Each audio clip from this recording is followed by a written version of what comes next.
So now we are going to get the specifics of restorative movement. You break this down on your interview on my blog at healwithliz.com, which I encourage everyone to read. Chris's written story as well.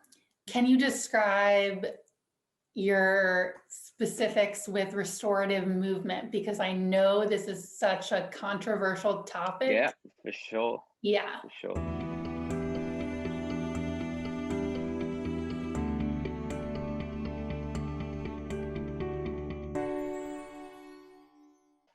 All right, well, first off, I think it's so controversial because it's been prescribed by people such as GPs, let's say physios, even like personal trainers, stuff like that, who don't understand the complexities of the illness. Like there's so many complexities.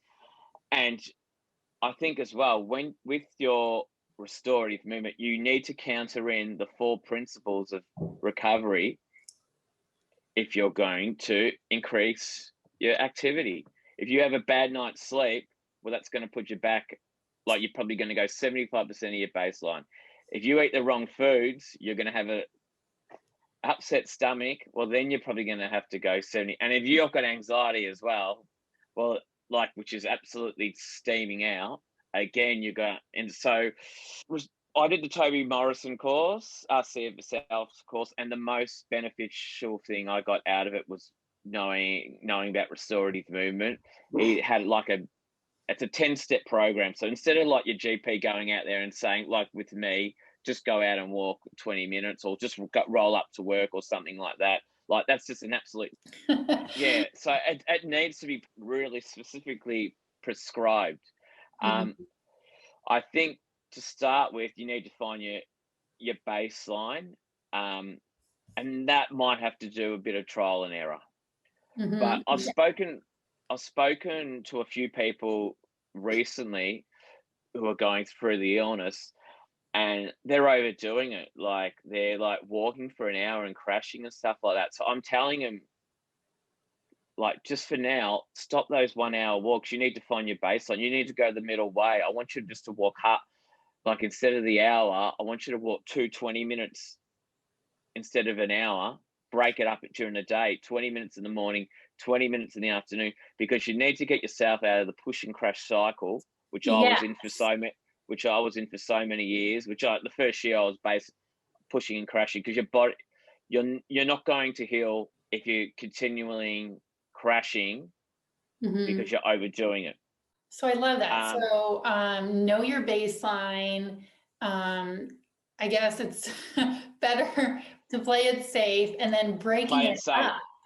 And then breaking it up. Like I love how you said 2 20-minute walks instead of that full hour. 1 hour. Yeah, and I just want to send a message to the audience that it's individual, of course, and when we're saying 15 to 20 minutes, it has to be based on your baseline. If that's like, walking to the kitchen might be your 75%. Well, yeah, I remember when I first had it, I was crashing up. I would go on a 300-meter walk and I was crashing.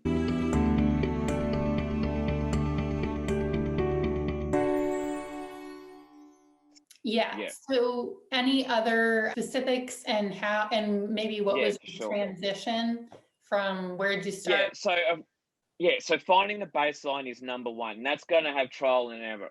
Look, if you have a little crash here and there trying to find your baseline, that's fine. It's all a part. That's part of the deal. Like myself, we had heaps of crashes.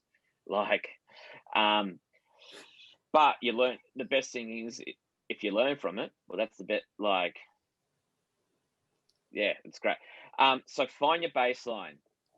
So your baseline might be 20 minutes. We'll say 20-minute walk. Make sure after you go on that 20-minute walk, you rest. You don't go off and do something else or anything like that. What do you mean by rest? Do you mean like going on your phone and watching Netflix? Do you mean, or like what's your idea of resting and relaxing after exercise? Going watching Netflix is okay, but just make sure you're resting the body. Like I'd recommend more journaling or something like that. But Yeah, look, you can't be. Look, I understand. I was sick as well. I watched Netflix for 3 years during the whole time I was sick. But yeah, so just make sure after that 20 minutes, you're not doing something which is going to be like, say, massively mind-blogging, like even like being on the phone or something like Mhm. that, or cooking dinner or something. Make sure you have a little bit of a break. Have a Um, little bit of a break. I love that. Yeah. yeah, the other one is, and this is what I learned from the Toby Morrison course, which was really good, was to understand when you are CFS tired and when you are wiped out. So your general CFSS tired with your general symptoms, say with me, I had headache, backache, Mhm. gut issues. If it's, mild to moderate, well, you can go 75% of your baseline. So Mhm. you can walk at, say, 15 to 20 minutes, but don't go over 20. But Mhm. if you are absolutely wiped out, do nothing.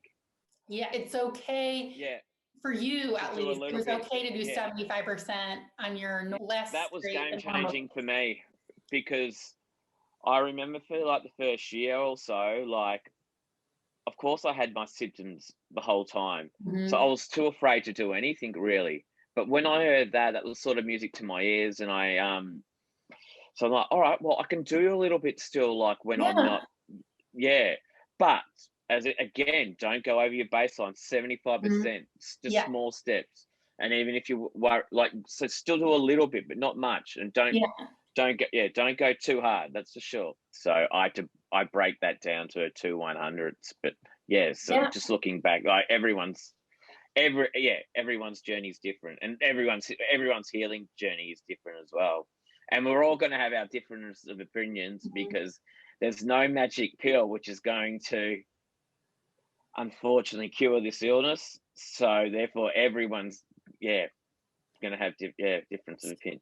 Okay, so on a different note, so when you're having a really good day, do you then Yeah, start running like the no, wind? no, no, no, What no, do no, you no. do So on you the good work days? on the good days. So, and especially as well, incorporate those four factors. So a good day would be having good sleep, you've eaten well, and your mindset's good. And then from there, on those good days, that 20-minute walk, you might decide to go for 22-minute walks. That's so And important. So I know so people small who, increments, yeah, and record it as well. Record it down in your journal. So you're not doing anything wishy-washy. I love that. I actually have a friend. She was, she just recently learned this. Like she like 20 minutes and she went up to 30, but then it was too much, and she realized. But when she restarted again, did 20, 21, 22 minutes, 24 minutes, and yeah, I love your advice. Yeah, But like I said before, it needs to be prescribed by yeah. someone who's like got a 10-step program, not Hmm. your GP, unless he's got a 10-step program, which I pretty much doubt he does. Hmm. We won't go there anyway. But it needs to be prescribed by someone, and especially someone like your physio might have a little bit of understanding, but if they haven't really experienced chronic fatigue, um, understand the complexities and all like that as well. It needs generally by someone like a house coach or someone with a program, and make sure the program's broken down as well. Nothing. Let's go out, walk 20 minutes.